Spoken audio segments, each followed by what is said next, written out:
کل کا موضوع بہت ہی مزیدار تھا، بہت ہی اچھا تھا، اور یہ سوال جناب مزمل صاحب کے طرف سے تھا کہ انہوں نے پوچھا تھا کہ آج کل کے جو پیر ہوتے ہیں وہ اپنے بیٹوں کو ہی خلیفہ کیوں بناتے ہیں، اور زیادہ تر خانقاہوں میں ایسا ہی ہو رہا ہے، یہ ان کی طرف سے شکایت تھی۔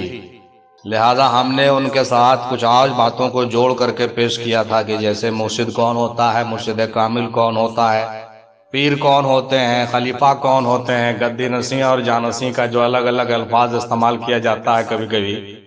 تو اس پر بھی باتیں ہونی چاہیے۔ تو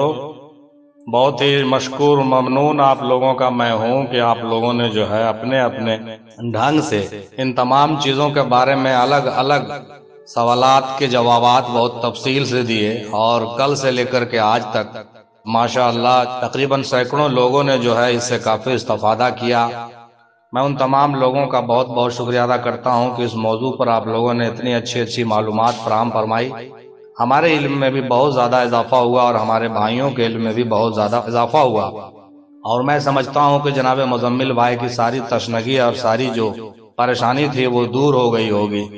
اور امید کرتا ہوں کہ وہ جو ہے اب اپنے مسئلے کو حل کر لیں گے اور کسی اچھے پیر سے دستبیت بھی حاصل کر لیں گے، چونکہ یہ مسئلہ بہت بڑا مسئلہ ہوتا ہے، زیادہ تر لوگ اس میں گرفتار ہوتے ہیں اور تذبذب میں بہت لمبا وقت برباد کر دیتے ہیں،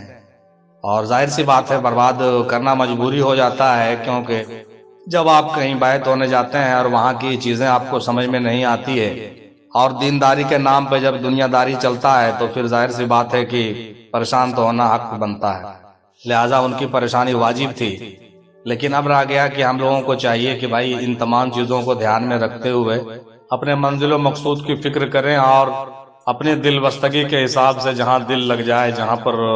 دل کا سکون ہو، جہاں پر میرا کھنچاؤ ہو جائے۔ حضرت مخدوم سرف الدین بہاری رحمۃ اللہ علیہ فرماتے ہیں کہ تمہارا دل جہاں پر ٹھہر جائے جس پیر کے پاس، وہاں پر تم بھی ٹھہر جاؤ۔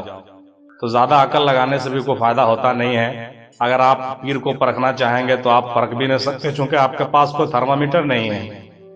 اور ظاہری طور سے جو چیزیں بتائی جاتی ہیں وہ بہت زیادہ معیاری نہیں ہوتی ہے، اس میں کبھی کبھی لوگ دھوکہ کھا جاتے ہیں، یہ بھی بات ہے۔ اب رہ گئی بات کہ اپنے حساب سے تو بہتر سوچنا چاہیے آدمی کو، اور ضرور سوچ سمجھ کر کے جو ہے پیر پکڑے۔ کہاوت ہے کہ پانی پیے چھان کے اور پیر پکڑے پہچان کے، ہے نا بھائی؟ تو یہ کہاوت بھی بہت اچھی بات ہے، صحیح بات ہے، پہچاننا بھی چاہیے آدمی کو، جہیں تہیں جا کے پھنس نہیں جانا چاہیے۔ حضرت مولانا روم فرماتے ہیں کہ ہر آدمی کے ہاتھ پر ہاتھ نہیں دے دینا چاہیے،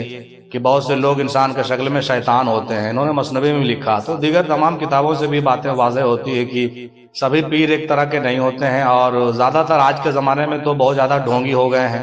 زیادہ تر خانقاہوں میں یہی بازار چل رہا ہے، دکانداری چل رہی ہے، لہٰذا اس سے الرٹ ہونا بھی بہت ضروری ہے۔ تو الرٹ ہوتے ہوئے اور نہایت ہی تواضع کے ساتھ اور دعائے خیر کرتے ہوئے، اور اللہ تعالیٰ کا جو ہے خاص کرم عنایت لینے کے بعد جو ہے آپ چاہیے تو بہتر خانقاہ سے آپ دستبیت حاصل کر لیجئے، آپ کے لیے بہت بہتر ہوگا، اور ہونا ہی چاہیے۔ اب رہ گئی بات کہ جو ہم نے لکھا تھا کل، اس میں جو خاص خاص باتیں تھیں اس پر تھوڑی سی ہلکی پھلکی اپنے طرف سے بھی کچھ اوپینین دینا چاہتے ہیں، تاکہ آپ لوگوں کو بھی لگے کہ بھائی سب لوگ دیا، آپ نے کیوں نہیں دیا۔ تو میں بھی اپنا سے اوپینین دینا چاہتا ہوں۔ انہوں نے فرمایا تھا کہ کیا اپنے بیٹے کو ہونا چاہیے، بیٹے کو کرنا چاہیے۔ بالکل صحیح بات ہے کہ بھائی کوئی ضروری نہیں کہ بیٹوں کو کیا جائے، اگر کوئی قابل ہو، لائق ہو، تو کسی دوسرے کو بھی خلافت دیا جاتا ہے، اور خلافت دینے میں کوئی رشتہ داری اور کوئی ونس کا مسئلہ دیکھنا غلط ہوگا کہ بھائی میرے خاندان کا ہو، یہ شانشاہی ہے، یہ فقیری نہیں ہوتی ہے اسے۔ تو اس طریقے سے جو ہے کوئی لائق ہو تو ہم شان کا ہی دیتے ہیں، ڈھونڈنے والے کو دنیا بھی نہیں دیتے ہیں۔ تو لائق اگر وہ آپ کے رشتہ دار ہوتے ہیں تو بھی آپ خلیفہ کے لائق ہے، اور اگر رشتہ دار نہیں ہیں، باہر کے ہیں، تو بھی آپ چاہیں تو اس کو خلیفہ۔ مین ہے مسئلہ کہ ویسا شخص چاہیے جو اس امانت کے بار کو اٹھا سکے، اور رسول اللہ صلی اللہ علیہ وسلم کی امانت کو آگے بڑھا سکے، اور تحریک محمدی کو منزل و مقصود تک لے جائے اور دنیا میں پھیلائے۔ مسئلہ یہ ہے، جو شخص تحریک محمدی کو سمجھتا ہی نہیں ہو اور دنیا میں پھیلانے کی تاب نہ رکھتا ہو، اس کو خلافت دینے سے کوئی فائدہ ہوگا نہیں، وہ دنیا داری ہی کرے گا۔ اور جو شخص بار امانت کو نہیں سمجھتا ہو، رسول اللہ کی امانت کو نہیں جانتا ہو، اور اس کے پاس نہ علم و فضل اور وہ معرفت نہیں ہو، تو وہ دوسروں کو کیا معرفت دے سکتا ہے؟ تو یہ ساری چیزیں ہیں۔ اب رہ گئی بات کہ بھائی ایسے لوگ بہت نایاب ہیں، تو کیا کیجیے گا، زمانے کے حساب سے تھوڑا سا صبر و ضبط سے کام لیجیے۔ پہلے کے زمانے کے لوگ بہت نیت کے صاف ہوا کرتے تھے اور مرشد کامل بہت زیادہ ملتے تھے، اور خانقاہیں اس طرح سے جو ہے دکانداری نہیں چلتی تھی۔ لیکن آج کے ڈیٹ میں کیا ہے کہ مرشد کامل جو ہے نایاب ہوتے جا رہے ہیں، اور مرشد کامل کے جگہ پر لوگ جو ہے کہیں پیر کے شکل میں، کہیں سجادہ کے شکل میں، کہیں اور بھی کچھ نام رکھ کر کے جو ہے الفاظوں کے پیچ میں جو ہے لوگوں کو پھنسا کر کے وہ سمجھتے ہیں کہ میں بھی مرشد کامل ہو گیا ہوں۔ در حقیقت مرشد کامل ہونا بہت مشکل بات ہے۔ میرے حساب سے تو بھائی مرشد کامل وہ شخص ہو سکتا ہے جو راہ سلوک کی تمام منزلیں طے کر چکا ہو اور فنائیت بقائیت کے تمام منازل کو طے کر کے واصل اللہ ہو گیا ہو۔ میرے حساب سے، میرا اپنا اوپینین ہے، اور بزرگان دین کا بھی اسی پر اتفاق ہے کہ بھائی جو بندہ فنا بقا تک نہیں پہنچا ہو، ظاہر سی بات ہے اس کو کوئی سوال ہی پیدا نہیں ہوتا ہے کہ وہ جو ہے وہ مرشد کامل بن جائے، کوئی سوال ہی پیدا نہیں ہوتا۔ اب رہ گئی بات کہ بعض خانقاہوں میں خاص طور سے اس زمانے میں جو ہے، جناب مزمل بھائی سے میری خاص خطاب ہوگا کہ اس زمانے میں جو ہے یہ ہو گیا ہے کہ مرشد کامل جب نہیں لوگ کوالیفائی کر پاتے ہیں، ہو پاتے ہیں، تو پیر و مرشد جو ہوتے ہیں بڑے طبقے کے اوپر والے، تو انہوں نے جو ہے اس معاملے کو آگے بڑھانے کے لیے کہیں اجازت دے کر کے کام چلا لیتے ہیں، کہیں خلافت لکھ کر کے دے کر کے، یا پھر ایسے ہی چلا لیتے ہیں تاکہ سلسلہ منقطع نہیں ہو۔ میری بات کو سمجھنے کی کوشش کیجیے۔ سلسلہ کو منقطع کرنے سے بچانے کے لیے اجازت کا رواج جو ہے آج کے زمانے میں عام ہو گیا ہے، جو زیادہ تر خانقاہوں میں چل رہی ہے۔ حالانکہ اس کے ناجائز فائدے بھی لوگ اٹھا رہے ہیں۔ اجازت کا مطلب یہ ہوا کہ بھائی ٹھیک ہے، آپ مرشد کامل تو نہیں ہیں، آپ راہ سلوک کو طے بھی ابھی آپ نہیں کیے ہیں، راستے میں ہیں، کر رہے ہیں، لیکن میں آپ کو یہ اجازت دے دیتا ہوں کہ آپ کم سے کم بیعت کیجئے، لوگوں کو سلسلے میں داخل کر لیجئے۔ تو اس سے کیا ہوگا کہ آپ لوگوں کو داخل بھی کر لیں گے اور آپ اپنا بھی معاملہ جو ہے آگے بڑھاتے چلیں گے، اور آپ اپنے منزل و مقصود کو ایک دن پہنچ جائیں گے۔ ان کا نیت یہ ہوتا ہے، آج کے بزرگوں کی نیت یہ ہوتی ہے کہ بھائی جب آپ کوالیفائی نہیں ہیں تو فی الحال آپ چلیے، میں آپ کو اجازت دے دیتا ہوں، میرے بعد آپ چلائیے گا، لیکن آپ کو بھی کوالیفائی کرنا ہوگا، مطلب یہ ہوا۔ لیکن اس کا دو پہلو ہے۔ پہلا پہلو یہ کہ لوگ اجازت دینے کے بعد یہ سمجھ لیتے ہیں کہ میں کامل ہو گیا ہوں، یہ غلط فہمی میں مبتلا ہو کر کے وہ دنیا داری کرنا شروع کر دیتے ہیں، چونکہ جانتے ہی نہیں کہ ہم کیا ہے کیا نہیں ہے۔ اور دوسرا پہلو یہ بھی ہے کہ کچھ لوگ جو ہوتے ہیں بڑے نایاب ہیں، وہ جن کو اجازت مل جاتی ہے، جب تک وہ کوالیفائی نہیں ہوتے ہیں تب تک وہ بیعت بھی نہیں کرتے ہیں۔ یہ دونوں باتیں ہیں جو آج کے ڈیٹ میں چل رہی ہے۔ تو جن لوگوں کو اجازت مل گیا ہے انہیں چاہیے کہ وہ راہ سلوک کو تمام منزلوں کو پہلے طے کر لیں، اور جہاں تک دست بیعت کی بات ہے تو دست بیعت وہ کریں اور اپنے پیر و مرشد کے نام پر کریں، اور اس سلسلے سے جوڑنے میں کوئی مذائقہ نہیں ہے۔ سلسلے کو جاری رکھنے کے لیے یہ سلسلہ اور یہ بیعت کا مسئلہ تو بہت اچھا ہے، چلنا ہی چاہیے، لیکن اپنے اوپر دھیان دیں اور اپنے معاملات کو درست کر لیں، حق بجانب کر لیں، اور اپنی منزلوں کو کوالیفائی کر لیں۔ میرا ان سے صاحب اجازت لوگوں سے یہ کہنا ہے۔ ایک چیز اور آخر میں کہنا چاہوں گا کہ جب تک اس طرح کی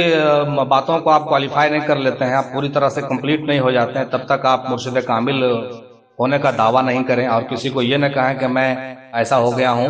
اور میں اپنے پیر کا آئینہ ہو گیا ہوں۔ یہ بات آپ اپنی زبان سے نہیں کہیں۔ ہاں، جب آپ خود ہو جائیں گے تو لوگ آپ کو خود کہیں گے، آپ کو کہنے کی ضرورت نہیں پڑے گی۔ تو یہ ہو گئی بات۔ اور میں آخر میں یہ جو بات کہنے والا تھا، اب مسئلہ کیسے چلے گا؟ جن لوگوں کو بیعت ہونا ہے، ظاہر سی بات ہے وہ کیسے سمجھیں کہ ہمارا پیر کامل ہے یا نہیں ہے؟ تو دیکھیے بھائی صاحب، ان تمام باتوں کو دھیان میں رکھتے ہوئے آپ کو یہ کرنا چاہیے کہ اگر آپ کے پیر و مرشد سے آپ کا دل بھر رہا ہے تو آپ ان سے دست بیعت حاصل کر لیجئے، اور